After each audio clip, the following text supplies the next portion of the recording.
On January the 1st, 2021, the United Kingdom withdrew from the European Union, following on from a referendum which they held in 2016.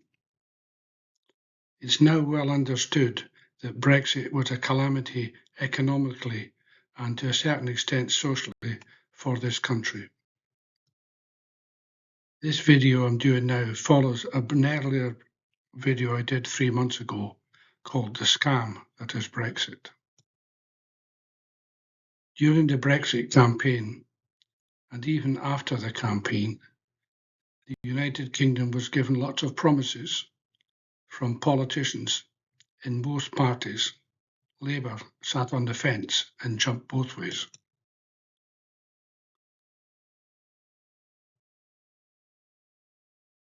These are the main promises.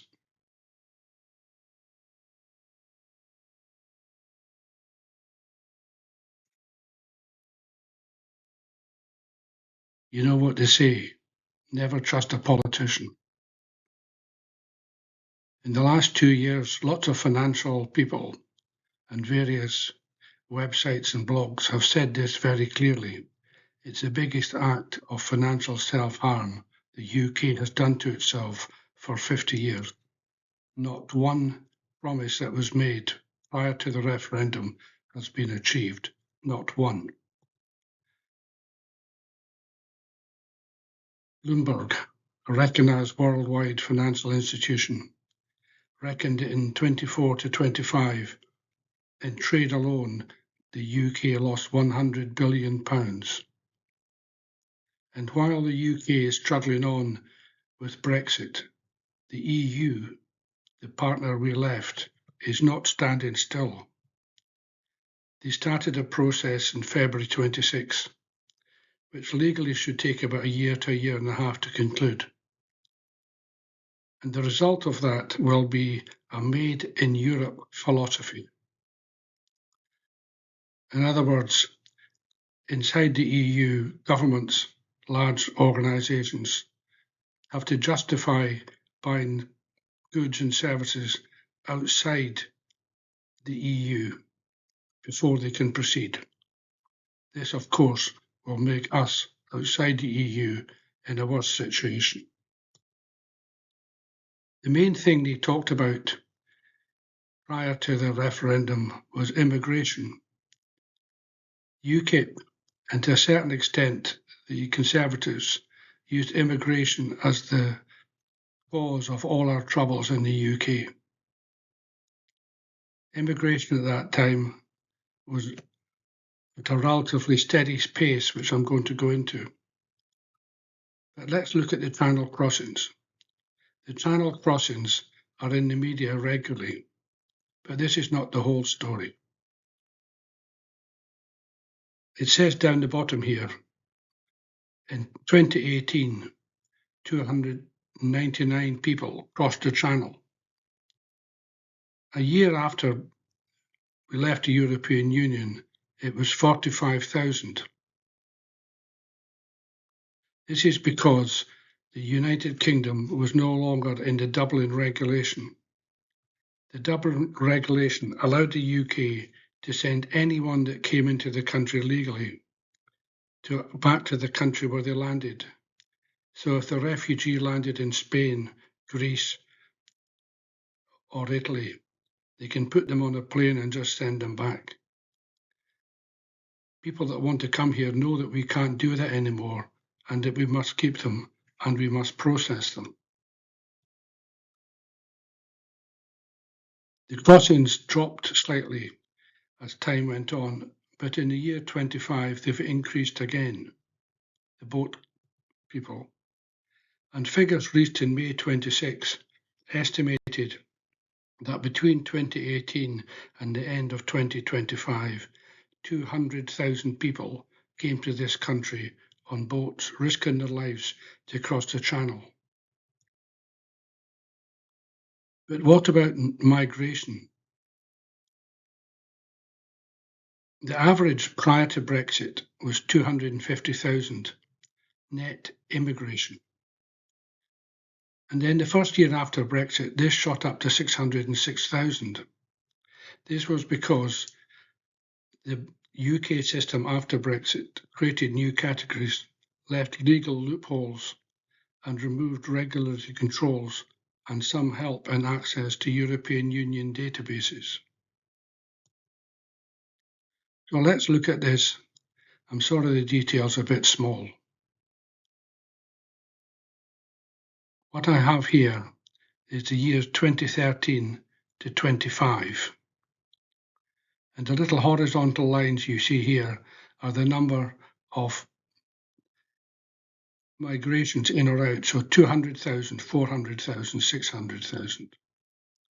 At the time of the referendum in 2016, you can see here that the net migration was going up and appeared to be going level. That's the 250,000 I mentioned earlier.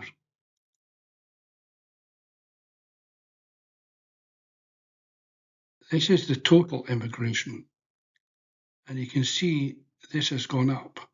So that's the immigration, that's the emigration. This is the line of people leaving. So you can see out here, the net migration dropped, and that's because the European Union people left. They knew they weren't wanted. And then we had Brexit. Suddenly, immigration increased to 1.3 million, and it stayed there for a couple of years. Immigration sort of stayed level, so there wasn't many people leaving. So this is the net migration now. So here they wanted to get rid of immigration, and here we are. It's not looking good. And here's the figures actually for each of the years since 22 to 25 for the boat people coming in. You can see 26 is following the trend. I'm now going to talk about 10 things quickly that the EU has caused us with regards to affecting business and affecting employment. The first was EU trading vanished. Due to regulatory changes and the rules within the European Union, on the 4th of January 2021, all EU trading on the London Stock Exchange stopped. They closed the EU trading office in London, and Brexit EU traders could not trade EU stocks in London. It wasn't allowed. It was against the European Union rules. The UK lost billions in the very first month or two of Brexit. The actual figure has never been published, but we know it's billions because the work went to Paris and it went to Amsterdam. One of the trades that was affected badly here was shellfish. In January 21, the sale of what is called Class B live bivalve mollusks to the EU stopped completely. These are oysters, mussels, and clams. They need to be processed before they are safe to eat to make them Class A. This was done in Europe. British fishermen, mainly Scottish, caught them, transported them live overnight to Europe, where they were processed in cleaning centres that in effect got them to breathe in fresh water, and it cleaned any impurities out from the creature. You can see from here that people were a bit upset. And that's because 87% of the UK business, mainly in Scotland, stopped. The UK since then has built new purification centres, but it's too late. Most of the fishermen that used to catch these things for international sale are no longer in business.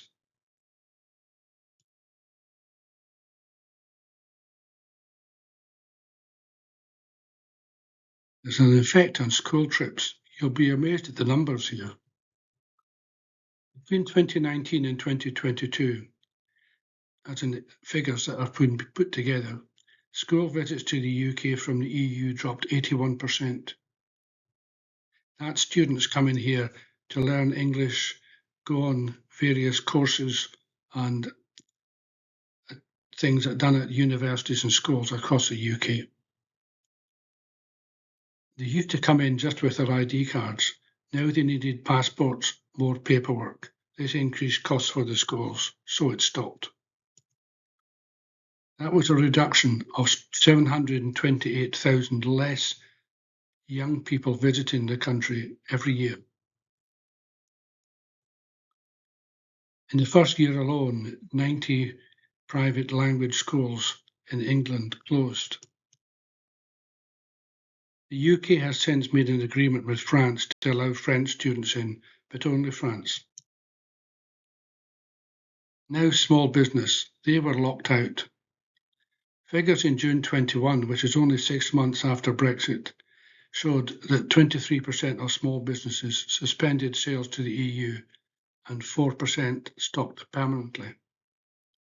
In 2023, the London School of Economics surveyed over 100,000 small businesses and found that 14% had stopped completely. That equates to 16,400 businesses no longer trading internationally. Some went out of business. So a person making jewellery could actually, at that time, put it up on a relevant website, a bit like a website if they were selling it anywhere in the UK and in Europe. And somebody would buy it and the system would automatically pay that jeweller, but no longer. There's new documentation needed. You have to be registered for VAT, even if a small business. You have customs delays and issues with return goods.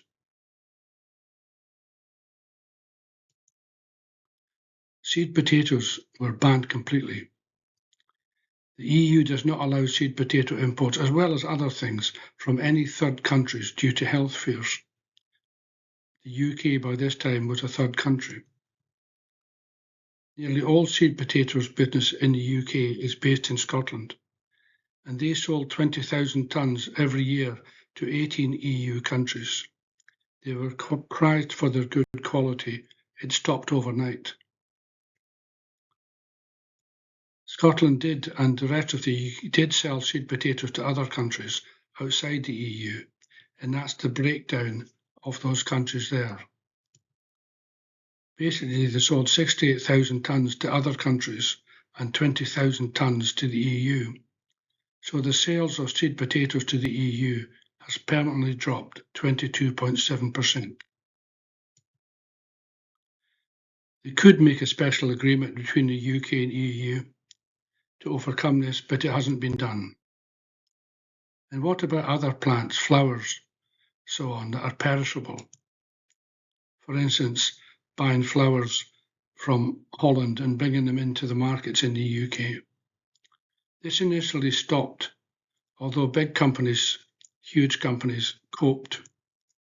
And this was because you need a form called the phytosanitary certificate to show that the plants are grown in clear and good conditions. It's to do with seeds and health, plant safety, so that diseases don't spread through the European Union. The certification means inspections for the growers or the purchasers, fees and time delays. Plants in a delay with customs withered and die, particularly in the early days of post-Brexit, if you remember the stories. There's been a 40% loss of business in this trade between the UK and the EU. Imagine a small business that sold various seeds around the world in the EU to anybody. And it was a rare seeds and it was £15 a packet, including shipping. And suddenly the costs were £20 higher, £35, so they didn't sell any. Also, transport companies stopped shipping them to and from the UK because the delays at the borders and everything meant that some plants died and they were left carrying the baby in the lorry, rotting food and rotting plants. There's a problem about plants rotting in the fields. This is still going on, but post-Brexit and just before Brexit, it got bad and it was in the media. Between 21 and 22, there was an extreme lack of crop pickers. Millions of pounds were lost. The UK government now allows 50,000 EU seasonal workers in for 6 months at a time, but it's not enough. Farmers have stopped producing certain crops, meaning more food imports and more costs for the United Kingdom. The Farmers' Union estimates the losses at 60 million a year. The trouble is, for many decades, UK workers are not interested in this hard physical work. They used to be. In my youth, in the 50s, 60s, 70s and 80s, people in the towns used to go in their holidays out to the farmers to make more money. No longer. And medicine trials are moving away from the UK. The UK has a large pharma business, but we're suffering. Pharma businesses moved work to the EU to reduce regulations, meaning that the UK lost its status in the industry for trials, dropping from 4th in the world to 10th. And the EU Medical Control Agency, which was based in London, moved to Amsterdam 2 years prior to Brexit. The UK lost pharma business work, and the combination of related issues is causing the UK to experience drug shortages at the moment. The media picking up on this now and again. Insulin was a recent scare. Also, the biology sector, life sciences, is suffering because we've left our big market. Food exports continue to fall, even now, a few years after Brexit. It's persistent and ongoing. It's declining. There was a 34% drop in all food sales to the EU between the end of 20 and the end of 24. In the year 23 to 24, it had jumped another 17%. It's still growing. Every year we sell less and less of our food to Europe. The farmers suffer more, the shops suffer more, and prices for us, the consumer of food, go up. Many small food producers stopped selling to the EU completely. Once again, regulation and hygiene rules. Once again, the EU has said to the UK, we can have a special agreement for this, but it hasn't been done. Finally, in my 10 points, musicians are locked out of Europe. Small and medium-sized musicians saw their business collapse due to new visa rules, transport complications, and so on. The trouble was that transport rules for a third country taking their vehicle into the EU, called cabotage, means that a UK vehicle can only stop 3 times before it must return to the UK. So if you're a band going on to say 8 or 9 different EU destinations, you have to come back and do another journey. It adds to cost, it delays time, it mucks you up. The Incorporation Society of Musicians in the UK state that bands have dropped 47% of work in the EU and 25% have none at all. It's also affecting royalties because you're performing less. Large orchestras that tour Europe still do it, but their costs are really high. They have to use a European transport company who comes into Britain, picks up them and their equipment and takes it around Europe for them and then returns it.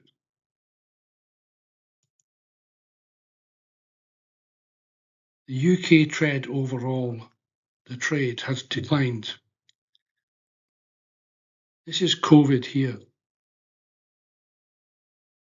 And there's the years from 2019 to 23. And this is the measure of gross domestic product, a measure of efficiency of a country producing. This one here is the Netherlands, and this is France.